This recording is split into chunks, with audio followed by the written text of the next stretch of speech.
Is there truth to the rumor of you and Megan Thee Stallion having a joint project? we Y'all got some heat. Y'all recorded some things. Yep. But you can't confirm nor deny. You're right. So now, he was giggling, so it made me think of you and Speedy sitting down, and I was moving around the internet. I need to stop giggling, don't I? No.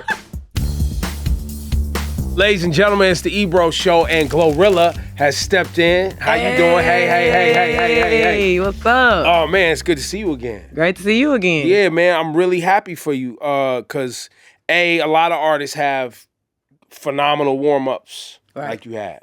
The hits, the mixtapes, the collabs, all that. But then when it comes time for their album, it don't always work out. But this is getting a great response. Are you seeing a great response from this project? Yeah, I am. I'm happy. I'm geeked about it. Was you nervous?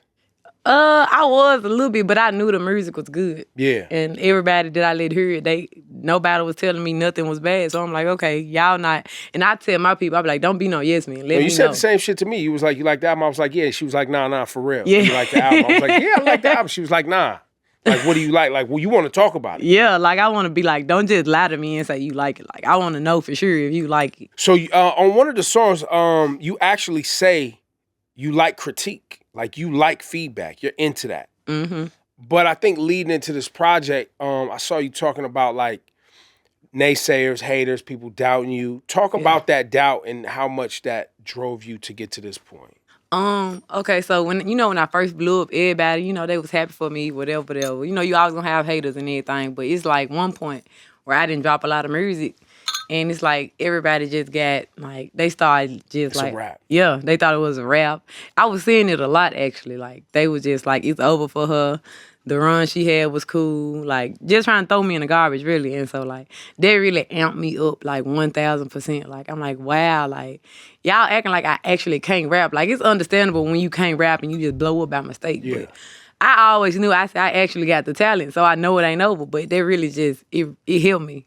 Like, people need that sometimes, because sometimes we get comfortable and we actually need to see something like that. Now, do you think how fast you blew up, were you getting too comfortable? Do you feel like that really made sure you wasn't comfortable? Yeah, like, I didn't know I got a little bit comfortable, but now that I look back on it, I kind of did. You know what I'm saying? Because I had worked so hard that first year, and so the next year, I had actually wanted a break a little bit. And I guess that break, they started trying to say I fell off. Like, you can't give these people a break no more. Yeah, nah. Because they be so quick to count you out if you get... Well, and also, too, I think hip-hop is just in a place now where, just currently, I don't know if it stays here, but currently where it's often success is evaluated on how much content you put out, not necessarily the quality of the content, but you're trying to make sure based on what I'm hearing, you're trying to do both. Mm-hmm. Like you're trying to put out some quality music, have some quality things to talk about, and be consistent. So I'm sure I'll bring this up later on in the convo, but does that mean we're going to get more mixtapes from you in 2024? Or does you ride out, is the content just this album for 2024, music videos, tour, and all of that? You saying another mixtape next year? Yeah, or 2025, because it's the end of 2024. I never know. You know what I'm saying? Like, because I feel like I dropped at a time of the year, like, where it really is not normal for girls, like, in my type of lane to drop. So I might drop again next year because I feel like they're going to be hungry for more music. Mm-hmm. And I don't want to leave them starving or nothing. Like, you know what I'm saying? Is there truth to the rumor of you and Megan Thee Stallion having a joint project? we Y'all got some heat. Y'all recorded some things. Yep. Mm-hmm. But you can't confirm nor deny. You're right. I'm doing PR live right now. I think that confirms for us that you guys would like to do it if the business works out and it all makes sense. Then it'll happen. Mm-hmm. How was? You guys had 2 back-to-backs, right? You had "Wannabe" and then this record on here, "How I Look." Yeah, we actually had 3. We had did one for her album. Okay, Accent. Yeah. So we 3 for 3 right now. Nice. And how many did you guys end up locking in? Did you record more than just those 3? We working for sure. Like we just got good chemistry together. Like we hear it. We hear it. Thank it's you. dope. So now, He was giggling, so it made me think of you and Speedy sitting down, and I was moving around the internet. I need to stop giggling, don't No, I? no. It made me just want to point out, like, I've had the pleasure of meeting you in different scenarios multiple times, so you're Right. just a happy person. I think Yeah. people hear the music, and they don't know how, like, you know, just cordial and nice and pleasant and, you know, fun to be around that you are, because they think you sound like you talk to people like you talk on these records all the time. I got news for y'all. She doesn't, unless, now I done seen her yell at some people for getting fly, so it can still happen. But were you surprised by the reaction to people seeing you having a good time with Speedy in that interview? Yeah, I was like, my mom even texted me. She was like, cause my mama always trying to match make me with people. Like, Mom wants you to link up with Speedy? My mama do that to everybody though. Like anybody she see me do a song with, she be like, "Oh, y'all got good chemistry." Like she just want me to have a boyfriend real bad. Like, but yeah, I was seeing that all around. I'm like, wow, like I didn't see what everybody was seeing. Now they definitely people thinking y'all was like Speedy was either trying to holler at you or you was trying to get him to holler at you was the consensus in the comments. That's crazy. There was definitely some flirting going on. It looked like he was blushing because of your accent, you giggling. You think it was on? I mean, I don't think it's impossible. Speedy's a nice person. You a nice person. I fuck with Anything's him on possible. God. He a super nice person. But Yeah. I don't see what everybody else was seeing. But y'all didn't exchange numbers or nothing in that. No. He ain't jumping the DMs or nothing yet. No. On this album, you talk about a breakup though. I think it's Glow's Prayer, where you actually are, you know, asking God to help you break up. Is that based on a true story? Yep. So how old is that story?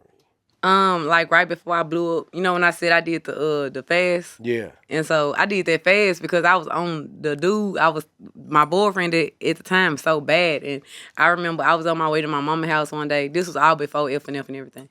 And I was just in my car like crying because like I really was really in love. And so I was just like praying to God. I really was crying like, God, please, like I don't want to do this no more. This ain't what I want. Like get me out of this situation. Like I really didn't want to do it no more. And that was like, I always said I'm going to make a song about that because I know other people go through that too. Yeah.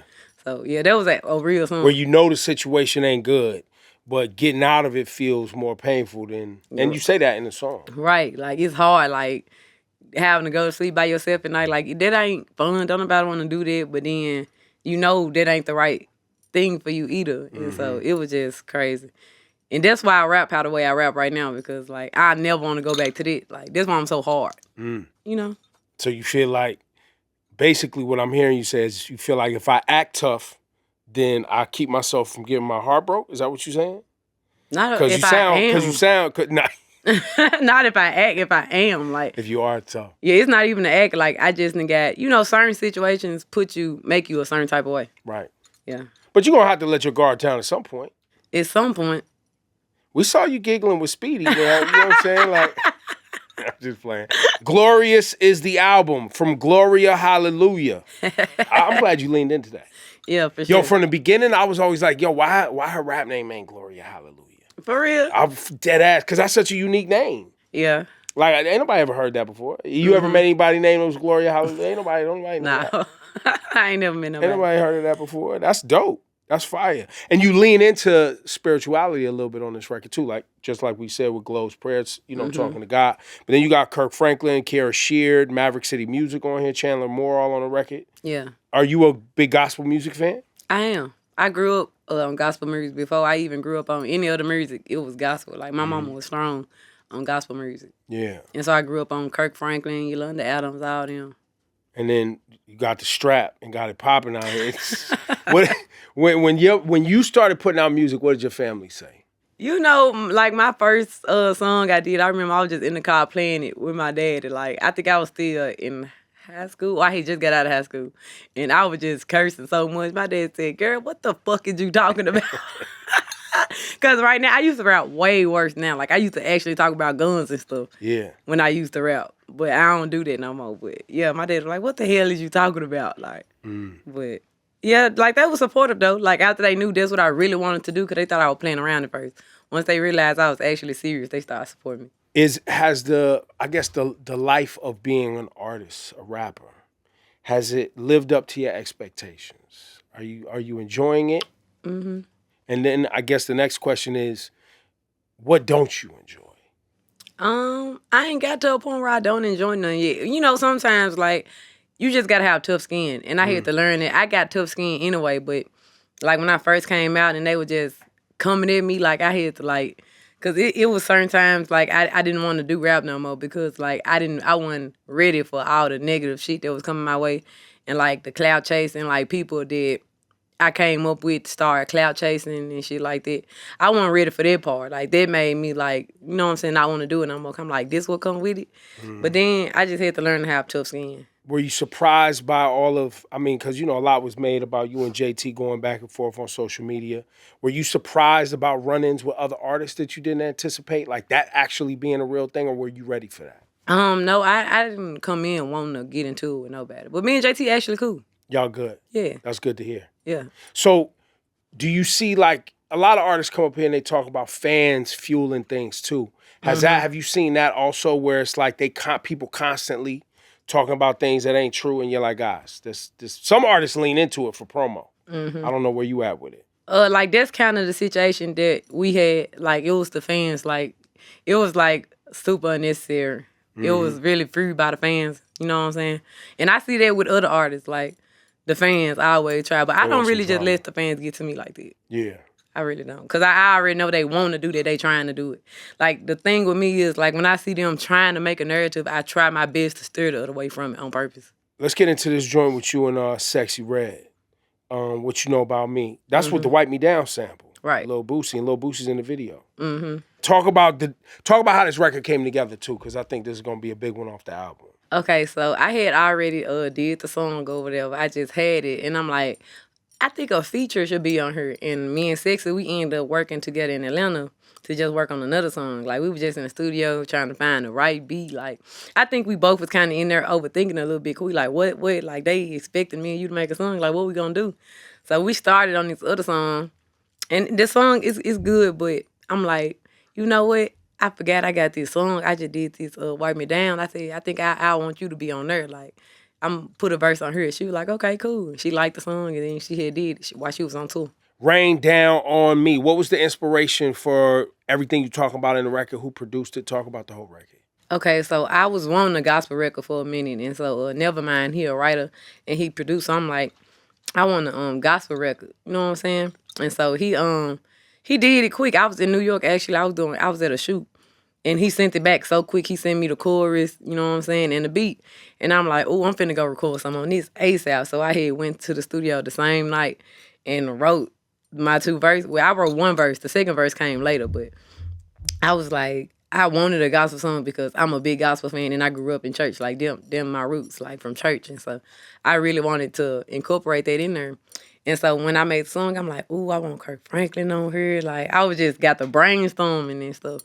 And yeah, that's how it came about. When Kirk Franklin and all them, they sent their parts back, I was like, wow. And this was on my first tour. I had this on for almost 2 years. Oh, okay. So you was definitely surprised, right? Like that you was able to get this done. Dream come true kind of for you too. Right.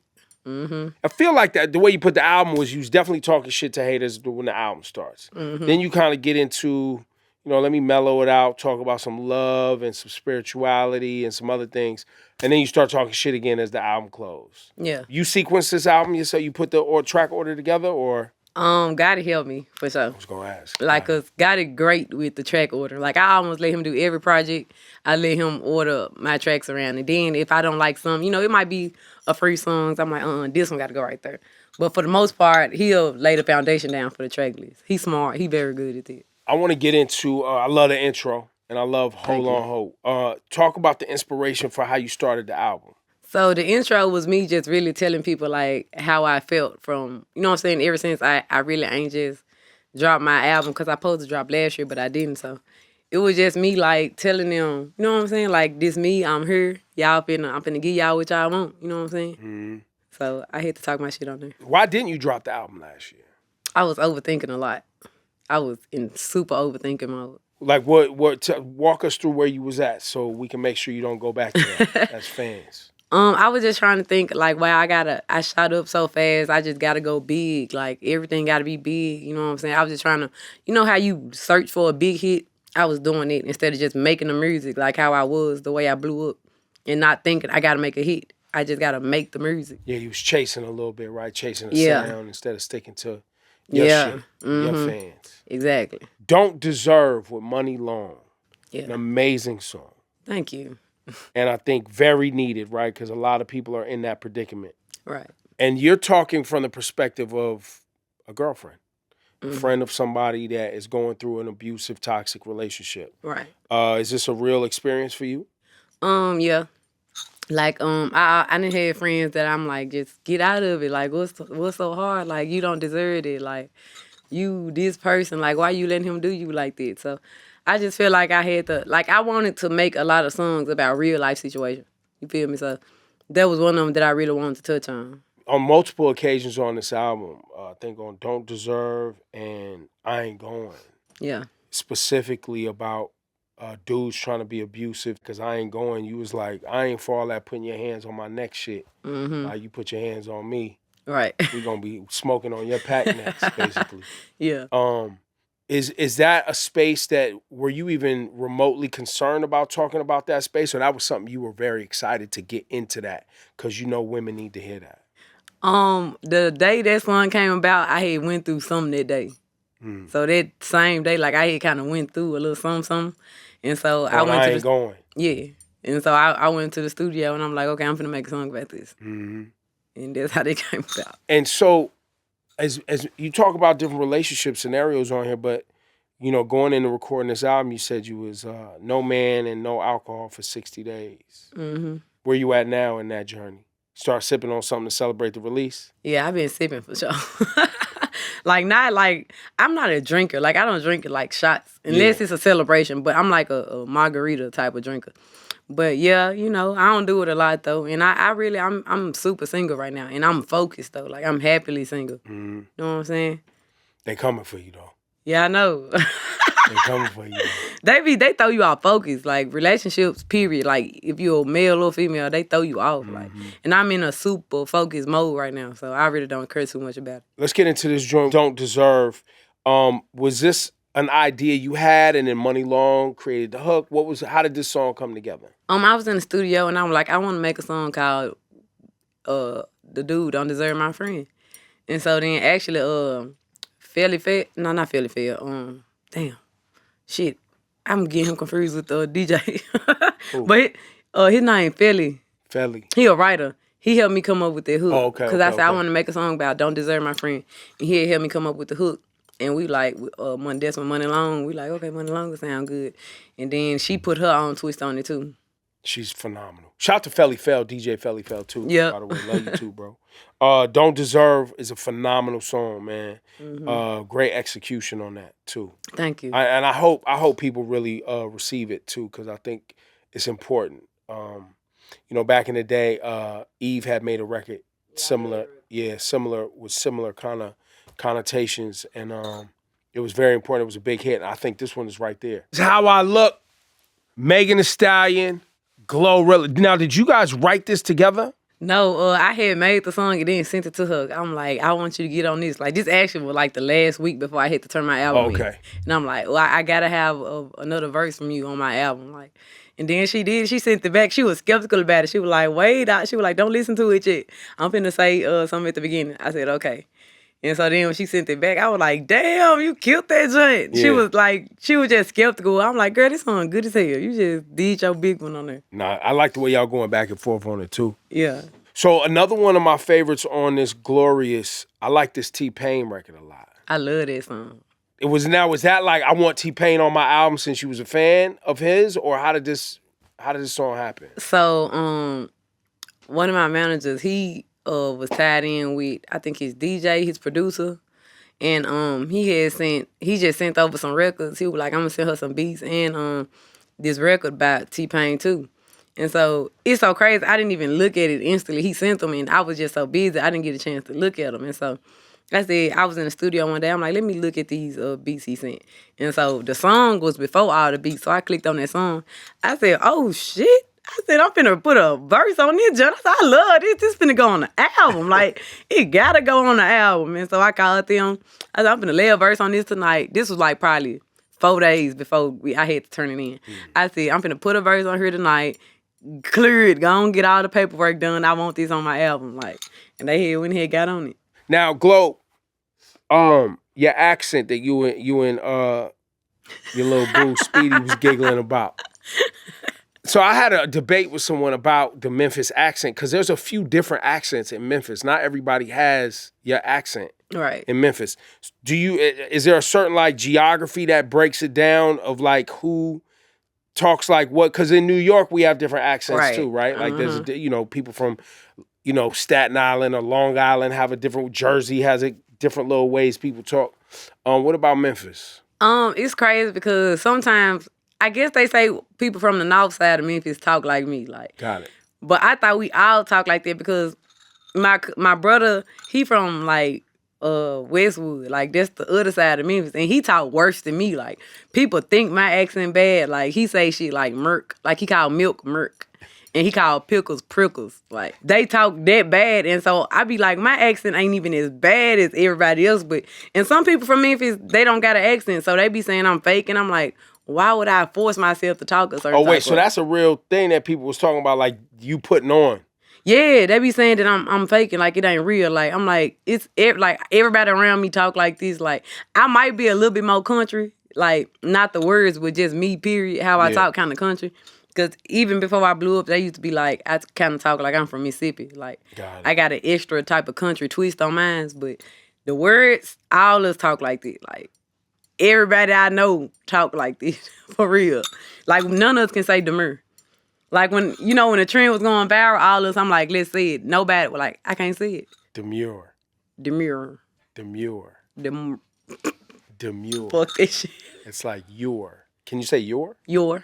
Can you say demure? We really say yours though. Yours. Yeah, but we can say your. Your, but you just gotta. It's more effort.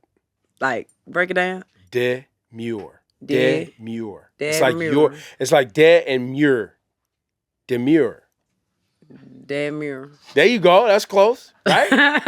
No, I don't know if I should be. I can't even. I don't even know if I speak correct grammar, so I don't even know. But a lot is like I think Baltimore has an accent. I mean, everybody got accents that people poke at, right? Like people from the Bay Area, shout to y'all, and even like Snoop and them in LA, the LA accent is a thing. Then you got like the New York, ayo son, all of that New York shit. Then you got like, ain't you from out here? I'm originally from California. I'm real? originally from the Bay Area, but where I grew up, nobody really talked the way they talk, like they talk from the Bay. You know what I mean? So I didn't grow up talking like that. That wasn't the trendy thing at the time. The Bay accent kind of sound like Detroit accent. Yes, Bay and Detroit is very similar. Very similar. Where it's, you over accentuate words and it's kind of like a lot of R's. It's a lot of R's. Big R's. But yeah, there's always accents. I think that people, but what I noticed, the Memphis thing, that your accent and Baltimore is like the popular kind of thing on the internet to talk about, because I don't think people are as exposed to those accents. Right. So it's just new. So do you feel, I guess here's the next question.